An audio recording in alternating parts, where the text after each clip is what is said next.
Докладываю. Оперативное время 10 часов 10 минут. Товарищ полковник, враг наступает. Ни сантиметра не отдадим.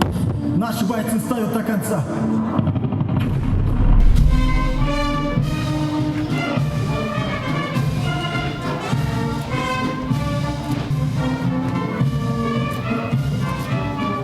Ошол учурунда мамлекеттик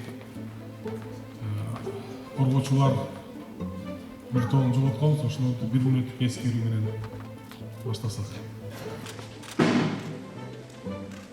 Чоң рахмат отурубузда. Ушул куттуу күндө ар дайым ата журтубузда тынчтык болуп, мекен сакчыларыбыз бейпилдикте кызмат өтөбүсүнө чын жүрөгүмдөн тилектештигимди билдирүү менен ар бир үй бүлөгө жакшылык, бакыт каалайм, ынтымак жана бакубатчылык каалайм.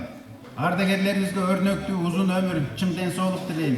Ал эми жоокерлерибиз менен офицерлерибизге ийгиликтүү кызмат өтөп, мекенди сүйүүнүн каарман үлгүсүн көрсөтүп, кайраттуу, күчтүү жана тайманбас аскер болуусун каалайм. Аскер бөлүгүнүн автоунаа взводунун командири прапорщик Садиров Жыргалбек Абдулахатович, 36-806 аскер бөлүгүнүн материалдык камсыздоо ротасынын айдоочусу Акматов Батырбек Жумаканович.